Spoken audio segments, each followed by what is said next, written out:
Welcome to our channel. आज का vlog थोड़ा अलग रहेगा। मैंने सोचा कि ये चीज़ आजकल इंडिया में हम काफ़ी ज़्यादा सुन रहे थे, वो मैंने जापान में मेरे साथ हुआ ये चीज़।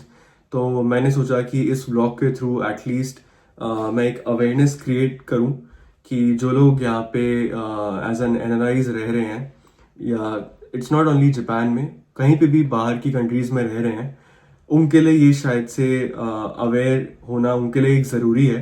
कुछ टाइम पहले की बात है।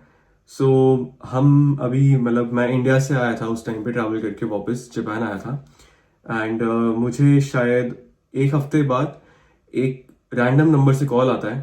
एक्चुअली वो नंबर इंडिया से था। तो मैंने नॉर्मली ऐसे ही पिक किया कॉल कि लाइक पूछ जाने के लिए कि कौन है सामने।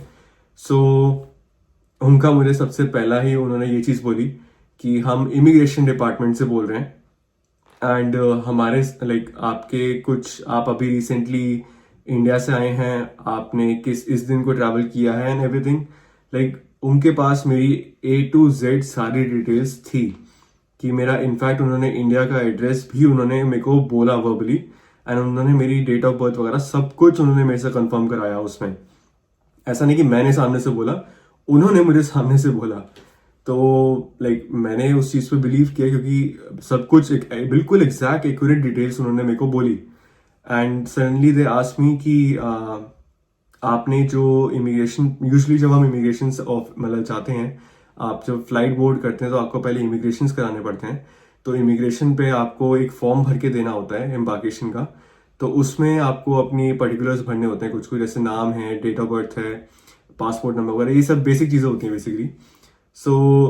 मैंने अपना जो डेट ऑफ बर्थ, उन्होंने मेरे को बेसिकली बोला कि आपने जो डेट ऑफ बर्थ भरा है उस डेट ऑफ बर्थ में कुछ कटिंग है, एंड उसमें आपकी कटिंग की वजह से कुछ नंबर जो है वो गलत दिख रहा है।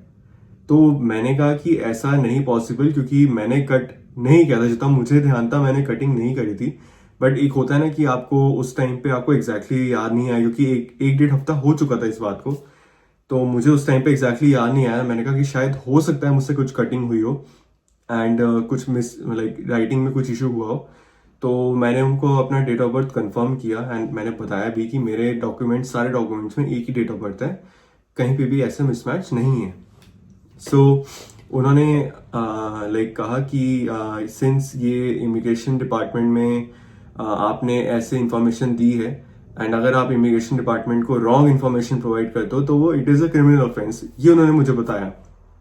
एंड ऑब्वियसली लाइक एक एज अ ह्यूमन रिएक्शन आपका सबसे पहले यही आएगा कि ये क्रिमिनल ऑफेंस है, एंड मैं यहाँ पे बैठा हूँ, बाहर बैठा हूँ, जहाँ आप लोगों को ज़्यादा जानते नहीं, किसी से आपकी बातचीत इतनी नहीं।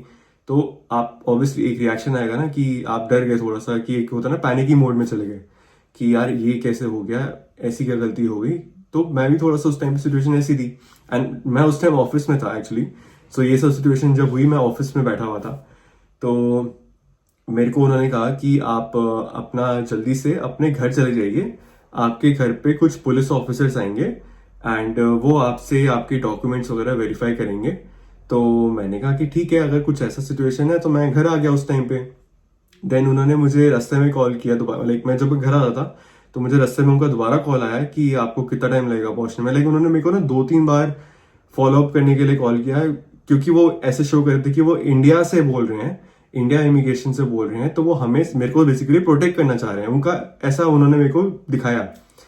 तो आई वॉज लाइक कि ठीक है, ऑब्वियसली हम जैसे होता है इंडियन एम्बेसी आप अपने लोगों का ध्यान रखती है, तो उस हिसाब से मैं भी उसी वे में था कि ठीक है, वो लोग हमें शायद सपोर्ट करेंगे एंड जो भी इश्यूज हैं वो सॉर्ट आउट हो जाएगा। देन मैं घर आया एंड मैं वेट कर रहा था कि कोई ऑफिसर आएंगे। मेरे पास सारे डॉक्यूमेंट्स ऑलरेडी मेरे पास पड़े हुए थे, तो आई वॉज रेडी की, क्योंकि मेरे पास ऐसा कुछ गलत नहीं था, तो मेरे को उस चीज़ के बारे में डर नहीं था। बस मेरे को ये था कि मैंने गलत इंफॉर्मेशन, गलती से टाइपिंग मिस्टेक ना हुई हो मुझसे। देन मैं काफ़ी देर तक वेट करता रहा, कोई नहीं आया। देन उसके बाद मुझे दोबारा से उसी नंबर से कॉल आया एंड उन्होंने मुझे बताया कि मेरे नाम पे एक केस ओपन हुआ है, लाइक एक ऑफिशियल केस ओपन हुआ है, जिसका उन्होंने फाइल नंबर सो एंड बहुत सारी चीज़ें उन्होंने मेरे को पढ़ के बोली। बहुत मतलब लॉ टेक्निकल टर्म्स कुछ ऐसी बोली जो कि ऑब्वियसली हमारे इतनी नॉलेज में नहीं होती। तो आई वॉज लाइक कि ऐसा क्या हुआ, इतनी बड़ी क्या इशू था। देन उन्होंने मेरे को बोला कि आप अपने डॉक्यूमेंट्स का एक काम करो, हमें स्कैन भेज दो ताकि हम अपने तरफ से डॉक्यूमेंट प्रिपरेशन स्टार्ट कर दें। आई वॉज लाइक कि शायद होगा। अब उनसे मैंने बोला कि आप मुझे अपनी ईमेल एड्रेस दीजिए, जो ऑफिशियल ईमेल एड्रेस है मैं उस पर आपको भेजता हूँ। तो उन्होंने मुझे official email address the. And मुझे थोड़ा सा लाइक होता है ना कि आपको बैक ऑफ द माइंड में एक होता है ना कि यार कहीं ये गलत चीज तो नहीं करा मैं, या किसी के मतलब स्कैम में तो नहीं फंस रहा। उस टाइम पे मेरी मतलब ये था, अवेयरनेस थी हल्की सी कि कुछ है, शायद कुछ डाउटफुल है यहाँ पे। तो मैंने बैक जब उन्होंने मेरे को ईमेल आईडी दी, मैंने पैरेलली वहां पे स्वाति मेरे साथ ही थी उस टाइम पे यहाँ पे, तो मैंने स्वाति को बोला कि वो ईमेल आईडी कंफर्म करे। एंड वो ईमेल आईडी जेन्युइनली मिनिस्ट्री की ईमेल आईडी थी उस टाइम पे। मैं थोड़ा सरप्राइज था। देन उसके बाद मैंने अपने जो डॉक्यूमेंट्स थे उसी ईमेल पे मैंने सेंड किए, क्योंकि मेरे को यही था कि ये इमिग्रेशन से आया है एंड प्रॉब्ली वहां से मिनिस्ट्री उस चीज को हैंडल करेगी। मैंने भेज दिए। देन उसके बाद मुझे दोबारा से उन्होंने जब डॉक्यूमेंट्स रिसीव करे, उन्होंने करे नहीं करे मुझे नहीं पता। देन मुझे दोबारा से कॉल आया उसी नंबर से कि आपका जो है हमने बात कर ली है जापान यहाँ पे इमिग्रेशन से, कि आपको जो है अराउंड 70,000 रुपीज पे करने पड़ेंगे, क्योंकि आपका एक तरह से ये पेनल्टी लगी है। हम आपका वो कोर्ट में वैसा वाला केस नहीं करा के आपकी 70,000 रुपीज की पेनल्टी है। वहां मुझे थोड़ा सा क्लिक हुआ कि पैसे क्यों ऐसे मांगे जा रहे हैं। तो मेरे को ये था कि ठीक है, आप मुझे आगे बताओ क्या प्रोसेस है, कैसे होगा। मुझे चालान, एक होता ना कि आप बोलो कि आप मुझे सामने से या तो चालान भेजो या आपको एक ईमेल, ऑफिशियल ईमेल आए जिसमें कोई लिंक हो, प्रॉपर लिंक हो, लाइक आप वेरीफाई कर पाओ बेसिकली कि ये जेन्युइन केस है। मैंने उनसे वो सब डिटेल्स मांगी। तो लकीली मेरे रिलेटिव्स में मेरे नोन में एक थे, तो मैंने उनको ऐसे सिचुएशन अपनी बताई। तो उन्होंने मुझे उस टाइम पे गाइड किया कि ये चीज इस टाइम पे बहुत ज्यादा पीक पे है। जो स्कैम्स इस टाइम पे हो रहे हैं ऐसे पर्टिकुलरली एनआरआईज को टारगेट करके हो रहे हैं उनसे पैसे निकलवाने के लिए, तो ये सिचुएशन इस टाइम पे बहुत ज्यादा है। तो मैंने उनको जिस टाइम पे उन्होंने मेरे से पैसे मांगे एंड मैंने उसी टाइम पे अपने रिलेटिव को बोला, उन्होंने मेरे को लकीली उस टाइम पे सही टाइम पे वार्न कर दिया कि ऐसी सिचुएशन है। वार्न क्या है, एज इन उन्होंने मेरी जो जो मुझे सेल्फ डाउट्स आ रहे थे वो मेरे को उन्होंने कंफर्म कर दिए। सो ये जो सिचुएशन हुई थी उस दिन बहुत हॉरिफिक थी हम सबके लिए। सो अच्छा है कि हम उस टाइम पे, एक होता ना कि हमारा जो सेल्फ डाउट था उसने हमें रोक लिया। एंड लकीली मैंने किसी के थ्रू, मतलब मेरे फैमिली में ही किसी के थ्रू मुझे पता लग गया कि ऐसी सिचुएशंस हो रही हैं इस टाइम पे, तो हम बच गए उस सिचुएशन से होने के लिए। बट वो दिन हमारे लिए आज भी नाइटमेयर है एक तरह से। सो मैंने सोचा कि ये एक, आई गेस आप सब लोगों को जो भी बाहर रहते हैं या बाहर आने वाले हैं या जो भी प्लान कर रहे हैं आने, जस्ट आने ही वाले हैं या प्लान कर रहे हैं आने का, सो आई गेस उनके लिए ये चीज़ इंफॉर्मेशन मेरे ख्याल से यूजफुल रहेगी। क्योंकि स्कैम्स इस टाइम पे बहुत ज़्यादा हो रहे हैं जेन्युइनली। तो आप सब इस चीज़ को लेके अवेयर हैं।